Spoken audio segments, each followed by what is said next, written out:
Hello everyone, so my name is Khemacaro and I'm a third year student in LSPR Jakarta, majoring in international relations under the supervision of Mr. Charles Bonar Sirait for the subject of public speaking and presentation skills. And in this video, I'm going to talk about climate challenge in Jakarta and also microhydropower system. Okay, I think let's get started.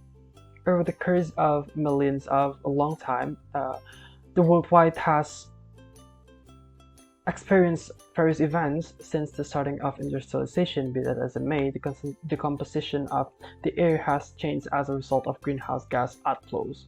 This worldwide warming caused by human creatures that escalate the common greenhouse impact and is driving to visible changes to the climate.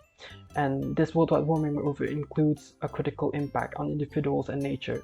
The elevating of greenhouse gas concentrations within the environment not as it were only increase air and ocean temperatures, but moreover it also decreased into worldwide snow and ice mass. Can you imagine that? As a result of this, but moreover due to the increment of within the volume of water with rising temperatures, the ocean sea level is also rising. In spite of the fact that warming has not been uniform over the planet, the upward drift within the universally found the middle value of temperature appears that more zones are getting hot than getting cool.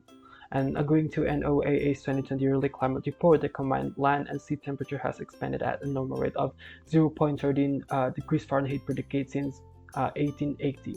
Be that as it may, the normal rate of increment since 1981, or 0.18 Celsius degrees, has been more than twice that rate. In 2020 alone, the Earth's surface temperature was around 0.98 Celsius degrees higher than 20th century average. And within the final few years, worldwide temperatures have been reliably among the most smoking on record. The worldwide and also the worldwide anomaly in surface temperature can be the cause of an increment in ocean level, a diminution in Arctic ice, and also the developing number of weather-related catastrophes, counting storms, floods, and dry seasons. It is as of now happening in our nation with a population of 10.56 million in 2019. Jakarta is the sixth most crowded territory and city in Indonesia, a land to 3.94% of its population and the densest territory in Indonesia.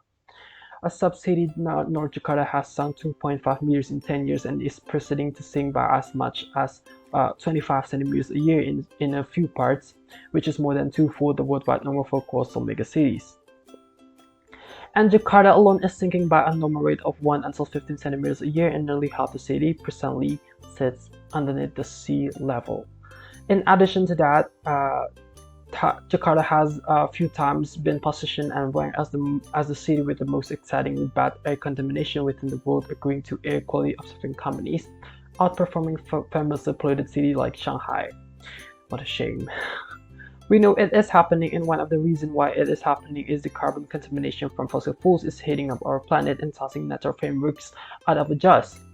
Carbon contamination from burning fossil fuels like coal, oil, and natural gas is heating up our planet and causing climate change, and it is basic. The more carbon contamination within the air, the more the sun's finally gets trapped as warmth and heat inside the planet, which suggests things keep getting more smoking.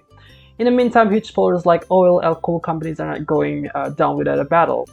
After all, they are all making billions from grimy energy, whereas the rest of us have to pay to clean up the chaos and the mess they made. That's why they have went through decades running well-funded campaigns to deceive and betray the society around what is truly happening to our Mother Earth and our environment.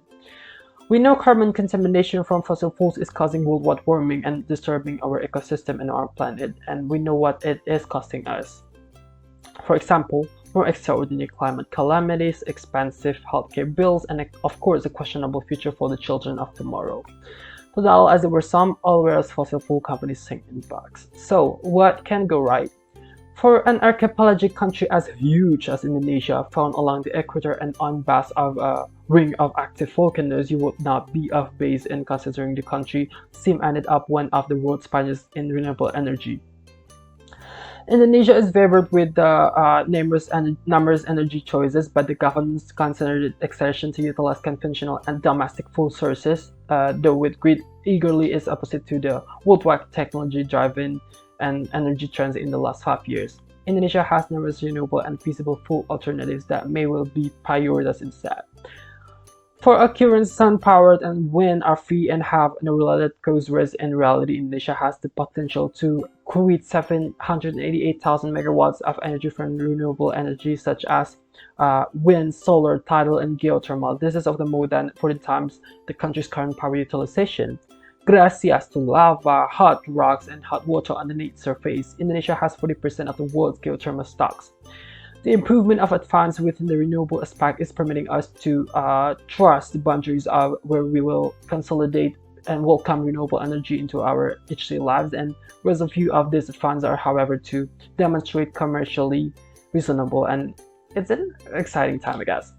Whereas we may not be prepared to depend 100% on renewables, we are moving towards a more adjusted future where solar-based, wind, microhydropower can be one of the foremost straightforward and steady shapes of renewables energy on your property. And if you've got water streaming around your house and your walls, you might consider building a little hydropower system to produce power so you can save more money. Talking about hydro-based energy, there is a wonderful thing called microhydropower. Microhydropower systems ordinarily produce up to 100 kilowatts of power, and most of the hydropower frameworks utilized by property holders and little commerce owners, counting agriculturists and farmers, would qualify as microhydropower system owners. A 10 kilowatt microhydropower framework for the most part can give sufficient energy for a tremendous land, a little resort, or a hobby farm. A microhydropower framework needs a turbine, pump, or water wheel to convert the power of streaming water into rotational energy, which is changed over into electric power. Microhydro control frameworks convert the potential energy in little streams and conduit it into dynamic energy through a mechanical turbine, which drives a generator to deliver the power. And the more prominent the job and amount of water there's streaming through the turbine, the more power can be produced. Okay, so I think that's all what I can explain, and I hope to see you guys soon on the next video. And don't hesitate to comment, like, share, and subscribe down below. Okay, see you guys on the next video. Thanks, bye.